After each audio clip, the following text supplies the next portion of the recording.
So for my week 3 vlog assignment, the topic that I chose was the one that we downloaded and put on the blog last week. It's called the wave aspect of light interference, and we're going to be talking about that some more in details. And this is for COMM Communication 601, and most of the article is surrounding light itself, what is light, and the dual nature of light. A lot of people think that light is a wave. Some scientists prove that it's also a particle. So based on the article, for the article summary, it's just going to be talking about the different aspects of light. So we have on the summary contents, we have our introduction, we have the wave aspect of light interference, physics, kinematics, and we have dynamics, force, and Newton's law of motion. Then we have Young's double slit experiment. We talked a little bit more about that in details. Then we have the dual nature of light, summary, conclusion, and references. So now we'll talk about the introduction. Have you ever wondered how light came into existence? The visible light that we see today, that everybody sees on a daily basis, is basically electromagnetic radiation that we see on a spectrum. But light itself is known to transmit energy through the universe. A lot of the text talks about quantum physics and physical quantities.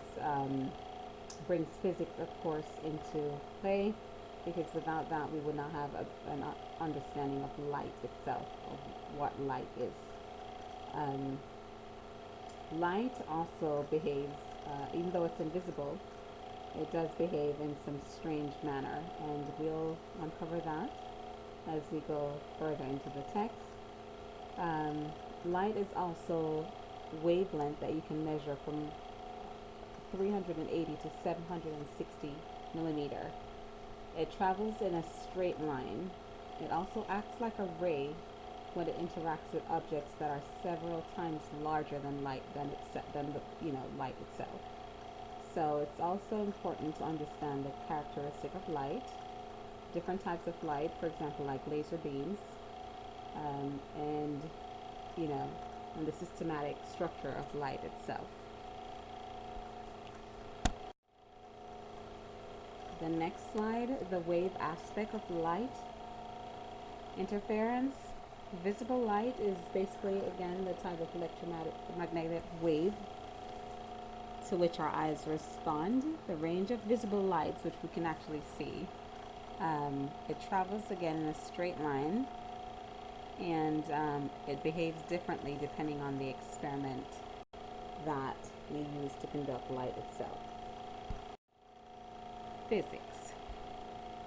It's difficult to understand light or most experiments scientifically unless you know what physics is. So basically, physics is the study of matter and energy. Pretty much everything that we have today, computers, cell phones, television, space shuttles, car, all came about because of laws of physics. So because of experiments, equations, and physics that we have these devices right now. So physics, even though it's complex, it's simple because you can see it in everyday life. There are basically two types of physics. There's the classical physics, and then there's the modern physics. So we'll start with classical physics. This basically deals with anything when you're trying to measure something that is against the speed of light. So let's take matter, for example. If you're trying to measure matter, it has to be less than 1% of the speed of light. And that would fall under the classical physics properties. And then the next one would be the modern physics. This, anytime you're measuring an object or matter that is greater than 1% of the speed of light, then you would use the modern physics. but both of those do have their limitation. When you're trying to deal with stuff in the universe that is larger, on a much larger scale, like black holes or quasars or stars, um, then you have to put different equations. You have to use different equations to explain quantum physics. So, but basically, you do need physics if you're going to study light. The next slide we talk about is kinematics. This comes from the Greek term which means motion. So anytime you have movement, or think of the word cinema or motion pictures, that in regards to light, you think of light itself because light is mobile. And again, we do ask the question: does light go in a straight line or around a curve? So this is, it can be one-dimensional. It can also be two-dimensional. Just depend on the nature of the experiment itself, the molecules, the physics, the equation, and what it is that you are trying to study. There are different concepts. You can study it in one-dimensional if it's going to be in a straight line, or if you're going to be doing two-dimensional if it's on a curve. But you also need this to be able to better understand light itself. And they do go in details about rocket ship, the position of the rocket in respect to Earth, in terms of relativity, where you are, motion, and how this affects light and how this changes our perspective. You can also have three-dimensional motion as well. Alright, and then next slide deals with dynamics, force, and Newton's law of motion. So we all know that everything's in motion. We are in motion, the earth is in motion, everything that we know, it's just part of our daily life. And the text talks about Newton's law of motion, which is part of the physicist's work whenever you're trying to uncover or decipher anything. You have to look at the weight, the facts. Also talk about Galileo, how he was instrumental in coming up with certain truths that were acceptable back in those days. And at that point, he only had a telescope. And all he did was observing, does the earth revolve around the sun or does the sun revolve around the earth? But all those have an impact. Sadly, though, he did lose his life while conducting these experiments because a lot of people were not open to his idea, which would turn out to be true. So Newton did make use of his predecessors, and when he developed the law of motion and discovered gravity, that changed the way a lot of people looked at things. It also created a buzz in the scientific community. It also enabled us to make all these strides that we have made over the past decades and centuries. So, and then move on to talk about Albert Einstein. I mean, you cannot talk about science without talking about Einstein, who has changed the way we look at life, the universe, ourselves, everything. He developed the quantum theory, which we'll talk about, and also the theory of relativity. Once you hear the theory of relativity, you can't help but think about Einstein. So, moving on. The next slide, we now have Young's double slit experiment. Okay, so this has been debatable. A lot of people thought that light was a wave. That was acceptable in the scientific community. We were told it was a wave. Experiments proved that it was a wave. We were certain that it was. And then even with Young's experiment, when he decided to measure light's wavelength, he didn't realize that his experiment was going to also change the truth about light itself. So we started out wondering what light was. We discovered that light was a wave.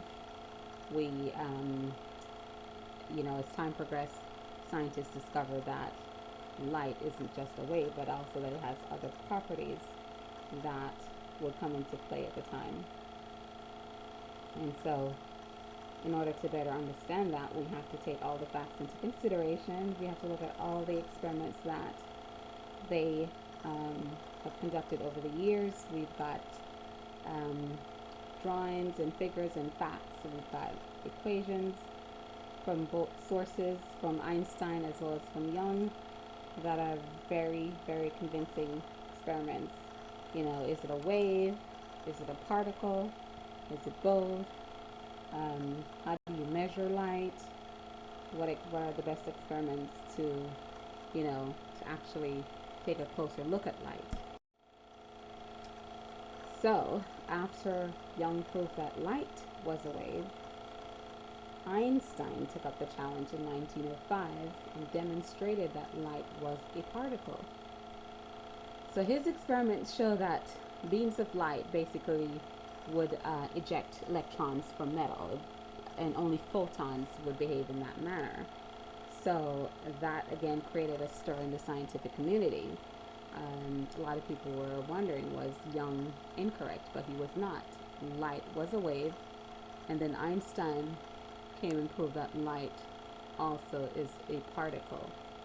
So now we have two truths. We have one part of the experiment and society, or half of the scientific community, backing Young, thinking, oh my gosh, we've got wave. Light is definitely a wave. And then you have the other half supporting Einstein. And then in the end, after taking a careful look at both experiments, they were left to conclude that, hey, light is dual nature. Light behaves like a particle when it wants to be. Light behaves like a wave when it wants to be. Just depends on the experiment itself and factors and the equations that you use when you're conducting an experiment. And so that leads us to say that light, like a lot of things in life, may have one truth, but then if upon further investigation you realize that, hey, there's more to the story than what meets the eye. All right, so that covers the dual nature of light. And I'll just read something quickly. It just says, proof that light could act as a wave was demonstrated as early as 1801 by Young in his experiment. Young shone light between two parallel slits, causing the light waves to interfere with each other and form a pattern of dark and light bands. Light basically was a particle. If light was, and that proved that light was not a particle, because if it was, it would have formed two parallel lines, and it didn't. Einstein proved that light could behave as a particle, again by showing that light was ejected off electron metals. But it's years later that quantum mechanics explained the dual nature of light by describing it as a wave packet, which basically refers to waves that interact spatially with each other. So it can either be a wave or a particle, depending on the circumstance. So basically, light is manipulative. In summary, again, ask the question, is light a wave or is it a particle?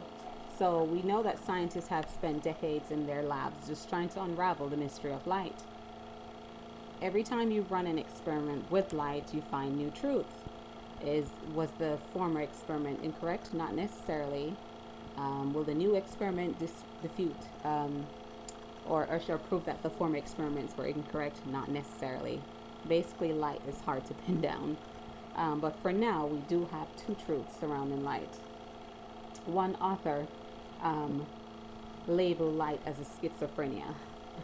Basically, it says in the first decades of the 20th century, many of the greatest theoretical physicists grappled with the idea mathematically and physically to pin down light. What is it? How does it function? They've used, electromagnetic theories. They've used quantum physics theories, but light seems chaotic.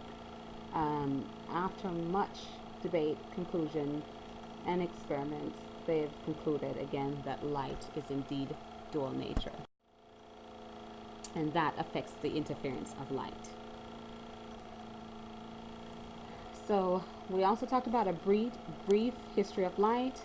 Um, in the mid 1600s, it was Newton that proposed that light consists of particles. In the 1800s, it was Thomas Young who provided conclusive evidence that light is a wave with his double slit experiment. In 1860, it was Max Planck, that stated that light was a wave. But in 1905, we have Einstein, the greatest scientist of our time, who explained that light behaves as if it was a particle, and that light energy is concentrated in a particle like photons. So, once again, light is flexible. And then now so in conclusion, we now know we have our references. So we also listed those, and then we basically know that light interference again is dependent upon the experiment itself, who's running the experiment, what you're looking for. If you're looking for a wave, you might conclude that light is a wave. If you're looking for a particle, you might also conclude that light is a particle. So you just have to be open-minded when you are running an experiment, especially in reference to light. And this concludes my vlog. Hope you enjoy. Thank you.